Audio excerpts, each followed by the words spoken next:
बेचैनी से चैन तक। आप रात में सोते हैं, इस कारण आपकी सुबह और शाम के बीच कुछ फर्क होता है। नींद से मिले आराम की मात्रा से यह अंतर पड़ रहा है। यदि आप दिन भर सारे काम करते हुए भी आराम की स्थिति में बने रह सकें, तो आप ऊर्जा और उत्साह की दृष्टि से शाम को भी लगभग वैसे ही रहेंगे जैसे कि आप सुबह थे। अगर आप तरोताज़ा उठते हैं, तो वह दिन की अच्छी शुरुआत है। लेकिन दिन चढ़ने के साथ आपके आराम की मात्रा कम हो जाती है।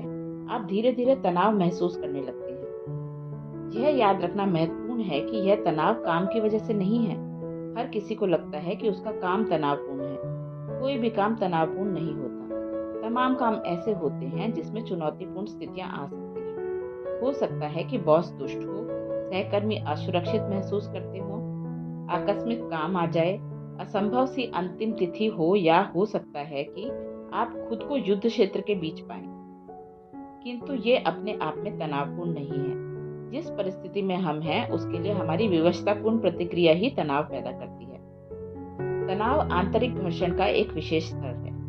कोई भी थोड़ी मात्रा में आंतरिक कार्य करके आंतरिक प्रक्रिया को चिकना बना सकता है और घर्षण कम कर सकता है। तो यह अपने खुद के सिस्टम को संभाल पाने की आपकी असमर्थता है जो आपको तनावपूर्ण बना रही है। किसी स्तर पर आप नहीं जानते हैं कि अपने शरीर, मन और भावनाओं को कैसे संभालें। यही समस्या है।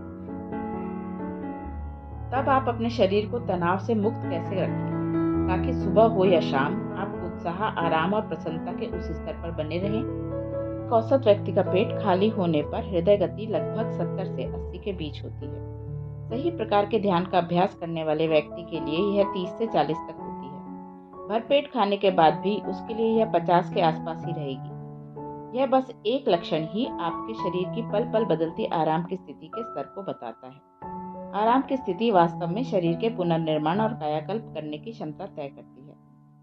अपने काम की कीमत पर आप अपने सिस्टम को धीमा नहीं कर सकते। जरूरी यह है कि आप अपना सिस्टम ऐसा रखें कि गतिविधियां उसे प्रभावित ना कर सकें। हो सकता है कि आप शारीरिक रूप से थक जाएं, किंतु किसी भी हालत में इससे आप में तनाव पैदा नहीं होना चाहिए। अगर आप पूरी तरह से सक्रिय रहने के साथ साथ खुद को तनाव मुक्त रख पाते हैं, तो यह वाकई लाभदायक है। अगर आप योग के कुछ सरल अभ्यास शुरू करते हैं, तो 3 से 4 महीने में आपकी नब्ज की रफ्तार बड़ी आसानी से कम 8 से 20 तक कम हो जाएगी। इसका मतलब यह है कि शरीर काफी अधिक कुशलता से कार्य कर रहा है और आराम की स्थिति बनी हुई है। शरीर को नींद की नहीं, आराम की जरूरत होती है। यदि आप दिन भर शरीर को आराम की स्थिति में रखते हैं, तो आपकी नींद की अवधि स्वाभाविक रूप से कम हो जाएगी।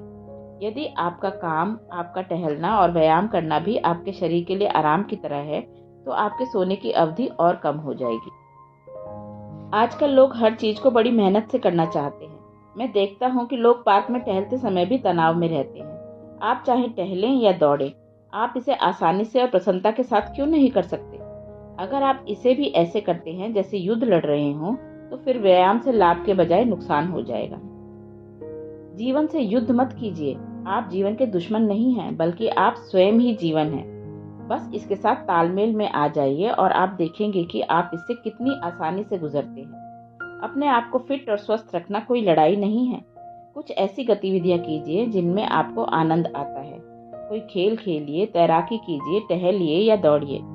लेकिन अगर आप आलू के चिप्स खाने की बजाय और कुछ भी करना पसंद नहीं करते, तब आप मुश्किल में हैं। अन्यथा गतिविधियों के साथ साथ सहज और आराम की स्थिति में बने रहना बिल्कुल मुश्किल नहीं है। आपके शरीर को कितनी नींद चाहिए, यह आपके द्वारा किए गए शारीरिक श्रम के स्तर पर निर्भर करता है। भोजन या नींद की मात्रा तय कर देने की जरूरत नहीं है। यह तय कर लेना कि इतनी कैलोरी तो मुझे जरूर लेनी चाहिए, इतने घंटे तो मुझे सोना ही चाहिए, यह जीवन जीने का बेवकूफ़ी भरा तरीका है। खुद के बजाय आप शरीर को तय करने दीजिए कि उसे आज कितना भोजन चाहिए। आज आपने कम मेहनत की है तो आप कम खाइए। कल आप बहुत सारा काम करेंगे तो आप ज़्यादा खाइए। यदि नींद के साथ भी आपको पर्याप्त आराम महसूस हो, तब आप जाग जाइए। जिस पल शरीर को पूरा आराम मिल जाता है, वह जाग जाएगा, चाहे वह सुबह के 3 बजे हो या 4 या 8 बजे हो। जब बात भोजन और नींद की आती है, तो आपका शरीर सबसे अच्छा निर्णय देता है। यदि शरीर में एक खास स्तर की सतर्कता और जागरूकता है, तो आप देखेंगे कि पूरा आराम मिलते ही वह जाग जाएगा। मतलब यह हुआ कि वह जीवंत होने को उत्सुक है। यदि वह किसी तरह से बिस्तर को कब्र की तरह इस्तेमाल करने की कोशिश कर रहा है, तब यह एक समस्या है। शरीर को इस प्रकार रखिए कि इसमें जीवन से बचने या भागने की चाहत ना हो। इसे इस तरह से रखिए कि इसमें जाग जाने की चाहत हो। साधना: यदि आप बिना तकिए के या बहुत पतला तकिया लगाकर सोते हैं, जो रीढ़ को दबने नहीं देता, तब मस्तिष्क में न्यूरॉन का और स्नायु तंत्र में कोशिकाओं का पुनर्निर्माण काफी अच्छा होगा। यदि आप बिना तकिए के सोते हैं, तो करवट में लेटने की बजाय पीठ के बल चित होकर लेटना सबसे अच्छा रहता है। योग में इस स्थिति को लेटने को शवासन कहते हैं। यह शरीर के शुद्धिकरण और पुनर्निर्माण को बढ़ाता है, ऊर्जा तंत्र में प्रवाह के गतिरोध को समाप्त करता है। इससे आराम और जीवंतता आती है, किंतु इस बारे में कट्टर होने की कोई आवश्यकता नहीं है। अपनी नश्वर प्रकृति का बोध: जब आपको अपनी नश्वर प्रकृति का एहसास होता है, केवल तभी आप यह जानना चाहते हैं कि जीवन में और क्या है। इसके बाद ही आध्यात्मिक प्रक्रिया शुरू होती है। एक बार की बात है, दो आदमियों की मुलाकात हुई। दोनों की उम्र 80 साल से ऊपर थी। एक ने दूसरे को पहचान लिया और कहा, क्या तुमने द्वितीय विश्व युद्ध में हिस्सा लिया था? दूसरे आदमी ने कहा, हाँ। पहले ने उससे पूछा कि वह कहाँ और किस बटालियन में था। दूसरे आदमी ने उसे बताया। पहले ने कहा, ओ माय गॉड, तुमने मुझे पहचाना नहीं, हम गोलीबारी करने वाली एक ही खाई में थे। और फिर दोनों गले लग गए। वे बातें करते गए। उन दोनों ने असल में 40 मिनट के भीषण युद्ध की स्थिति देखी थी। वे एक एक बुलेट की बात कर रहे थे जो पास से गुजरी, धाएं धाएं करती हुई उनसे बस कुछ ही इंच दूर से निकल गई थी। उन दोनों ने उन 40 मिनटों के बारे में 4 घंटे तक बात की।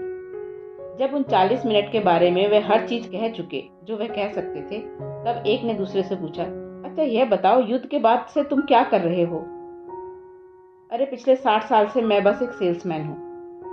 वे 40 मिनट एक तरह से उनके जीवन को परिभाषित कर गए, क्योंकि उनकी नश्वरता हर पल उनके सामने झूल रही थी। युद्ध में उनके बीच जो संबंध था, उसमें गहनता थी। उसके बाद इस आदमी के जीवन को एक वाक्य में बयान किया जा सका, वह बस एक सेल्समैन है। आपके अंदर एक अवर्णनीय गहनता तब आती है जब आपको अपनी नश्वर प्रकृति का एहसास होता है। यदि आपको अपनी शाश्वत प्रकृति का एहसास नहीं हुआ है, तो आपको कम से कम अपनी नश्वर प्रकृति का एहसास अवश्य होना चाहिए। मृत्यु जीवन का अंत नहीं है, मृत्यु बस शरीर का अंत है। यदि आपने भौतिक से बहुत गहरी पहचान जोड़कर जीवन जिया है, तो आप मृत्यु के साथ बहुत संघर्ष करेंगे, क्योंकि मृत्यु शरीर के अंत का संकेत है। जब आपका नश्वरता आपके भौतिक रूप के अंत की संभावना से सामना होता है, केवल तभी उससे आगे जाने की लालसा वास्तविक बनती है।